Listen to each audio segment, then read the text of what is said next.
Olá, nós vamos tratar agora da infância e adolescência de Jesus.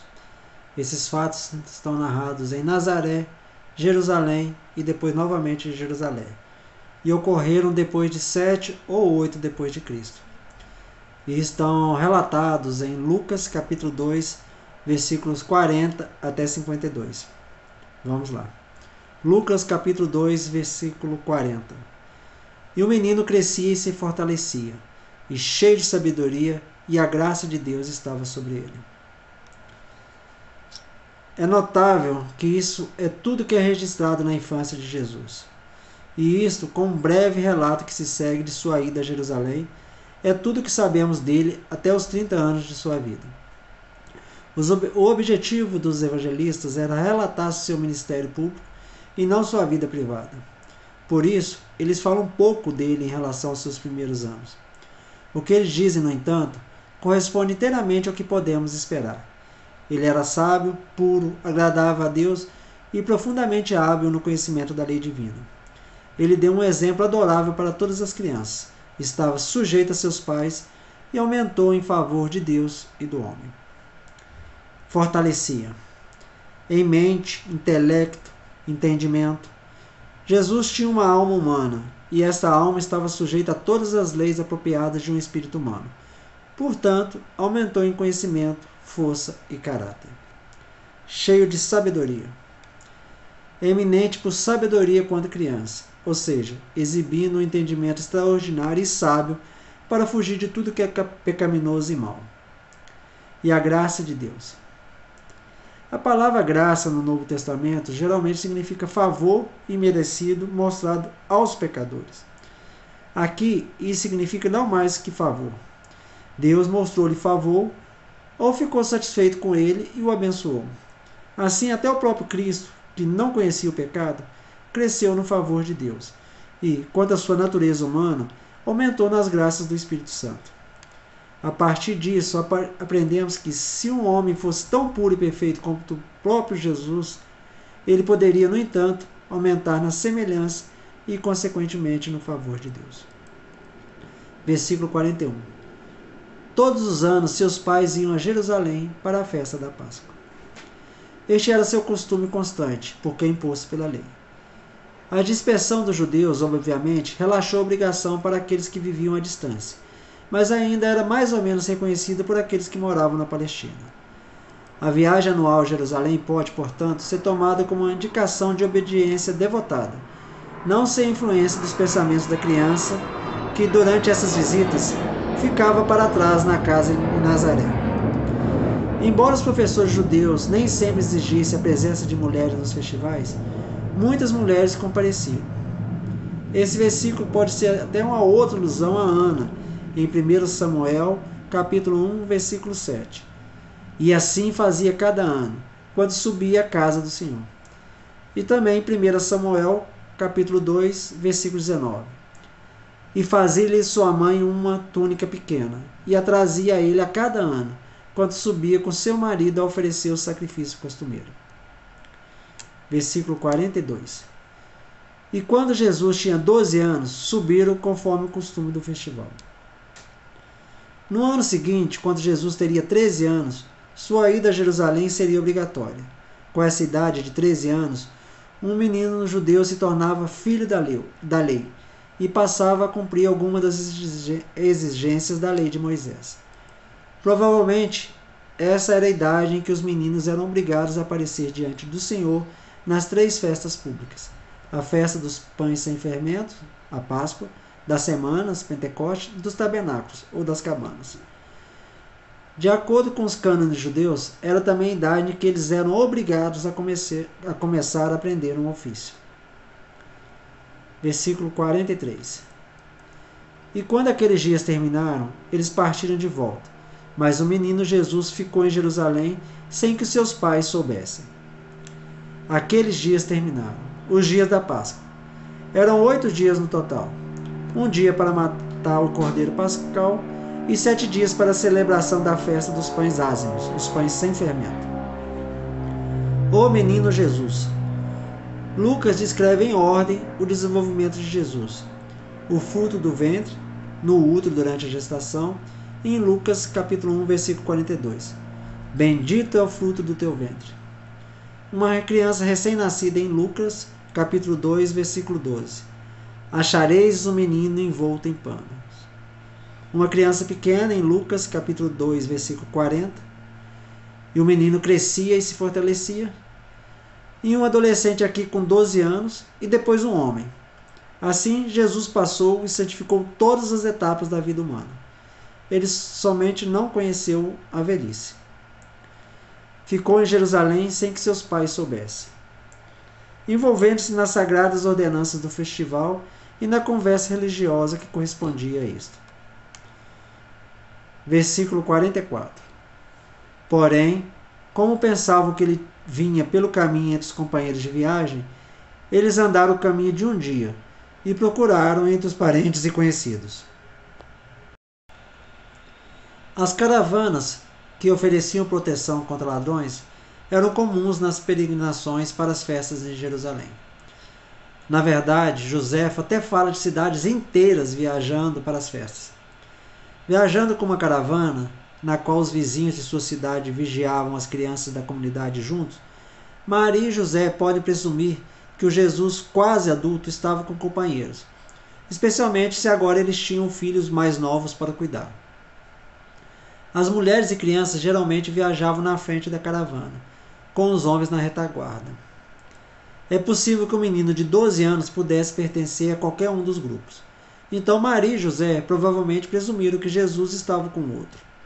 Se assumimos um ritmo de 40 km por dia, embora talvez mais lento dependendo do transporte dos filhos, Nazaré teria uma jornada de pouco mais de 3 dias ao longo do caminho mais curto. Então, os outros moradores provavelmente já estavam em casa quando os pais encontraram Jesus, como veremos no versículo 46. As estimativas da população de Jerusalém variam amplamente. Pode estar na faixa de 70 a 80 mil, tornando difícil encontrar Jesus sem ajuda. Eles andaram o caminho de um dia e o procuraram entre os parentes e conhecidos.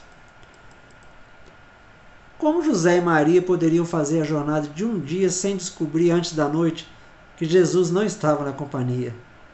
Durante o dia, podemos razoavelmente presumir que os viajantes, conforme a ocasião, os negócios ou a inclinação os levasse, se misturassem com diferentes partes de seus amigos e conhecidos. Mas que à noite, quando estavam prestes a acampar, todos se uniram à família a qual ele pertencia. Como Jesus não apareceu quando já era tarde, seus pais primeiro o procuraram onde eles supunham que ele provavelmente estaria, entre seus parentes e conhecidos, e sem encontrá-lo, retornaram a Jerusalém. Versículo 45. E como não o acharam, voltaram a Jerusalém em busca dele. Ou melhor, procurando-o diligentemente, na maior ansiedade, para ver se eles poderiam descobrir o que aconteceu com Jesus. Imaginemos como ficaram esses pais, ao saberes que tinham perdido o filho que o próprio Deus lhes tinha confiado. Versículo 46. E aconteceu que 3 dias depois o acharam no templo, sentado no meio dos mestres, ouvindo-os e perguntando-lhes. 3 dias depois. Provavelmente significa no 3º dia, depois que eles deixaram Jerusalém, ou seja, no primeiro dia em que foram para Galiléia, no segundo em que retornaram a Jerusalém e no 3º em que o encontraram. No templo. No pátio do templo, pois Jesus, não sendo um sacerdote levítico, não poderia entrar no próprio templo. Os pátios do templo eram famosos em toda a Judéia como lugar de aprendizado. O apóstolo Paulo estudou em Jerusalém, talvez no pátio do templo, com Gamaliel, um dos seus principais mestres. Na época da Páscoa, os maiores rabinos da terra se reuniam para ensinar e discutir grandes verdades entre si. A vinda do Messias, sem dúvida, seria um tópico de discussão popular, pois todos o esperavam em breve. Jesus estaria ansioso para ouvir e fazer perguntas investigativas. No meio dos mestres, os professores, os rabinos, que eram os instrutores do povo em questões de religião.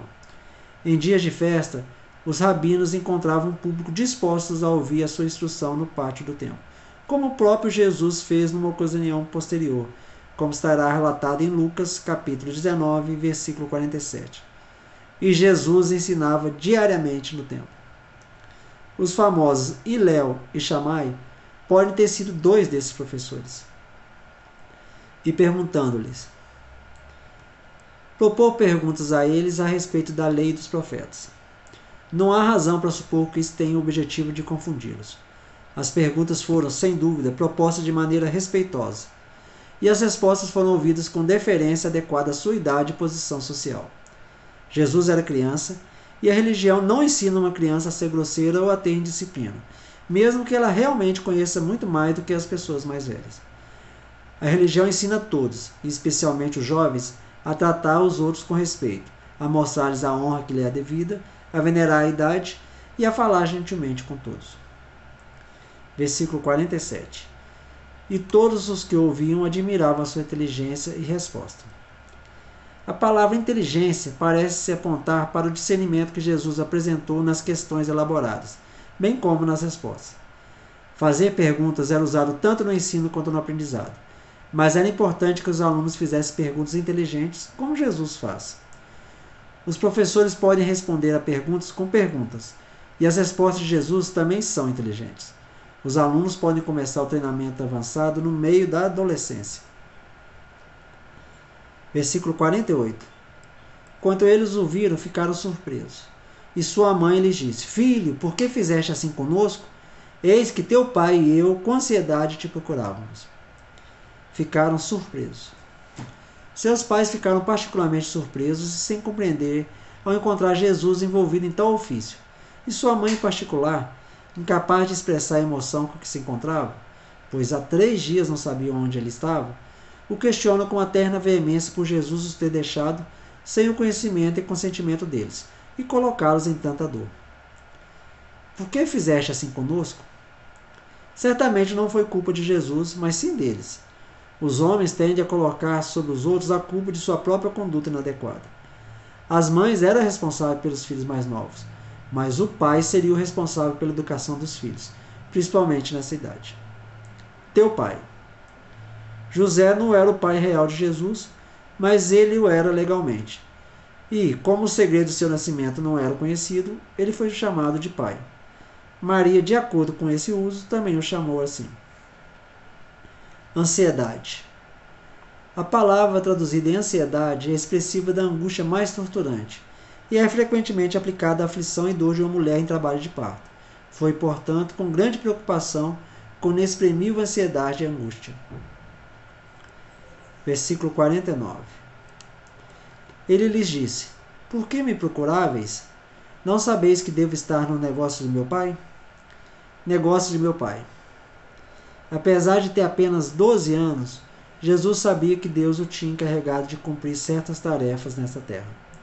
Essa é a primeira indicação no Evangelho de Lucas de que Jesus sabia que tinha uma missão singular e uma relação ímpar com o Pai. Tanto Jesus pode estar próximo da obra de Deus, assim como a tradução sugere, como pode estar na casa de Deus, discutindo sua verdade. No final, as duas possibilidades não diferem muito uma da outra. Meu Pai. Na primeira vez que Jesus fala no Evangelho de Lucas, menciona o Pai. Ao morrer na cruz, ele entrega o Espírito ao Pai, conforme Lucas, capítulo 23, versículo 46. E Jesus, clamando em alta voz, disse, Pai, em tuas mãos eu entrego o meu Espírito. E tendo dito isto, parou de respirar. Versículo 50. E eles não entenderam as palavras que lhes diziam. Eles não compreenderam completamente o significado dessa expressão. A frase implica que havia algo mais nas palavras de Cristo do que aparentava a princípio. Apesar da revelação que os pais de Jesus tiveram, eles ainda estavam tentando entender os aspectos da missão de seu filho. Os discípulos passariam por problemas semelhantes. A compreensão de quem é Jesus, às vezes, leva algum tempo, considerando que a pessoa e a missão são únicas e quebram alguns conceitos. Versículo 51. Então desceu com eles e veio a Nazaré e os obedecia. E sua mãe guardava todas essas coisas no seu coração. Então desceu com eles. Desceu de Jerusalém, que estava em uma região alta e montanhosa. É observável que José não é mencionado após esse evento, de onde é provável que ele não tenha vivido por muito mais tempo depois. E veio a Nazaré. Não era improvável que estivesse envolvido no ofício de José, o de carpinteiro, como veremos em Mateus, capítulo 13, versículo 55. Não é este o filho do carpinteiro? Todo judeu era obrigado a aprender algum ofício, e há todas as razões para pensar que Jesus seguiu o que seu pai fazia e os obedecia. A independência de Jesus não era rebeldia. Ele voltou a Nazaré e ficou com a família até o começo de seu ministério público. O judaísmo primitivo considerava o mandamento de honrar o pai e a mãe como um dos mais importantes na lei. E as crianças ainda não consideradas adultas deviam expressar essa honra, em parte, pela obediência. Guardava todas essas coisas no coração. E, embora não compreendesse o que Jesus queria dizer, Maria não se esqueceu de suas palavras. Talvez Lucas fosse formado diretamente por ela quando fez sua pesquisa para fazer esse evangelho. Versículo 52. Jesus crescia em sabedoria, em estatura e em graça para com Deus e as pessoas. Jesus crescia em sabedoria e em estatura.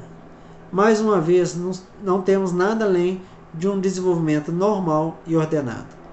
Com Jesus, como com os outros, a sabedoria se ampliou com os anos e entrou em sua alma humana através dos mesmos canais e pelos mesmos processos que nas almas dos outros. Instrução, por exemplo, no comparecimento à sua sinagoga. A diferença é que Jesus, em cada estágio, alcançou a perfeição da sabedoria moral e espiritual que pertence a esse estágio, não havendo nele nenhum pecado, nem egoísmo, nem orgulho, que afeta o crescimento da sabedoria em todos os outros. Em graça para com Deus e as pessoas. Isso é uma adição do que foi afirmado em Lucas, no capítulo 2, versículo 40. E o menino crescia e se fortalecia, e cheio de sabedoria, e a graça de Deus estava com ele. Com a informação adicional de que outras pessoas reconheceram seu caráter.